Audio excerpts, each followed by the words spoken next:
আপনার ছবি দেখলাম আমরা প্রধানমন্ত্রীর সাথে হাস্যোজ্জ্বল ছবি এবং তার স্ত্রীর সাথেও হাস্যোজ্জ্বল ছবি। তো আপনার এই প্রোগ্রামে কি হয়েছে আপনি যদি একটু আমাদেরকে শেয়ার করেন।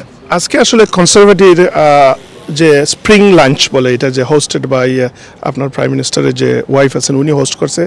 সো পার্সোনালি উনি আমার ফোন দিছে যে আমাকে আসতে হবে। আমি বাংলাদেশে আসলাম, আপনি জানেন আমি আসছি আপনার পরশু দিন। সো ওইখানে যাওয়ার পরে যে অনেক মিনিস্টার, প্রায় 22 জন মিনিস্টার, ক্যাবিনেট মিনিস্টার ছিল, অনেক এমপি ছিল কনসারভেটিভ স্পেশালি। আর ওইখানে বাংলাদেশ সম্বন্ধে তো অবশ্যই যখনই আমাকে দেখে ঋষি সুনাকের একটা জিনিস ছিল এই বাংলাদেশ, সে আমার নাম থেকে সকল আগে বলে বাংলাদেশ, সে জানে আমি সবসময় বাংলাদেশ নিয়ে কথা বলি। তো ওইখানে বলা হয়েছে যে আমি ওনাকে ইনভাইট করছি যে আমরা কিছুদিনের পরেই আমরা একটা ট্রেড শো করতেছি আমরা লন্ডনে, চেষ্টা করতেছি আমি। তো ওইটাতে সে বলতেছে please let me know, I love to come to the this কনফারেন্সে আসবে উনি বলছে আমার আর কি। যেটা বাংলাদেশ এবং ব্রিটেনের মধ্যকার অনেক বিজনেস চলতেছে, অনেক কেনাকাটা চলতেছে, বিশেষ করে বিমান ক্রয় নিয়েও আলোচনা চলতেছে। সো এই সমস্ত বিষয়ে যদি কোনো আপডেট থাকে আপনার।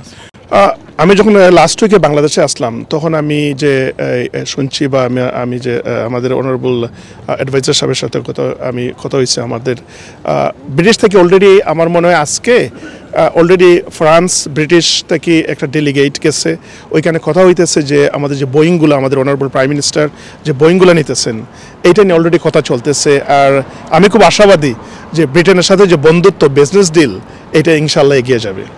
আজকে যে ডেলিগেশন টিম মালদ্বীপ থেকে এসেছে, মালদ্বীপের অর্থমন্ত্রী এবং প্রেসিডেন্টের অ্যাডভাইজার, তো তাদের মধ্যে যে মত বিনিময় হলো সেখানে কি অপরচুনিটি আপনি আশা করেন?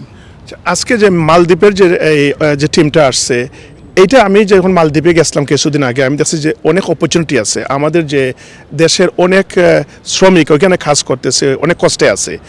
আমার যেটা আমি আজকে আপনি দেখছেন যে আমি মালদ্বীপের যে অনারেবল অ্যাডভাইজার বা যে মিনিস্টারের সাথে আমি এটা বলছি যে আমাদেরকে বাংলাদেশিকে কি ফ্যাসিলিটি দেওয়া যায়, যে এই যে লোকগুলা কষ্টে আছে ওদেরকে আমরা কিভাবে অ্যাকোমোডেট করতে পারি মালদ্বীপে। অ্যান্ড আমি শিওর কিছুদিনের ভিতরেই আমাদের যে বাংলাদেশ থেকে আমি চেষ্টা করতেছি আমাদের যে মন্ত্রী মহোদয়, 2-3 জন মন্ত্রী মহোদয় মালদ্বীপে গিয়ে আমাদের এই লোক সম্বন্ধে কথা বলবে ইনশাল্লাহ। আর এখানে অনেক বিজনেস অপরচুনিটি আছে। বাংলাদেশ থেকে কিন্তু এভরিডে 2-3টা ফ্লাইট যাইতেছে মালদ্বীপে, যেটা ট্যুরিজমের উপরে। মালদ্বীপের সাথে কিন্তু আমরা অনেক এই ট্যুরিজম বা বিজনেসগুলো হইতে পারে আগামীতে। যে ভেজিটেবল আছে, ফ্রুটস আছে, ওইখানে তো কোনো গ্রো হয় না।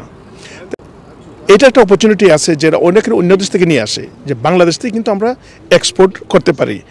দেশ ছোটো, তবে এখানে যে ইন্ডাস্ট্রি ইজ হিউজ। সো এই অপরচুনিটিগুলোতে যে কাজে লাগাইতে পারি এইটার জন্য আমরা চেষ্টা করতেছি যে B2B কানেকশন যেটা ওইটাইতে আমরা চেষ্টা করতেছি আমি এটা দড়িয়ে তোলার জন্য কমনওয়েলথের থ্রুতে। থ্যাংক ইউ দিলীপ ভাই।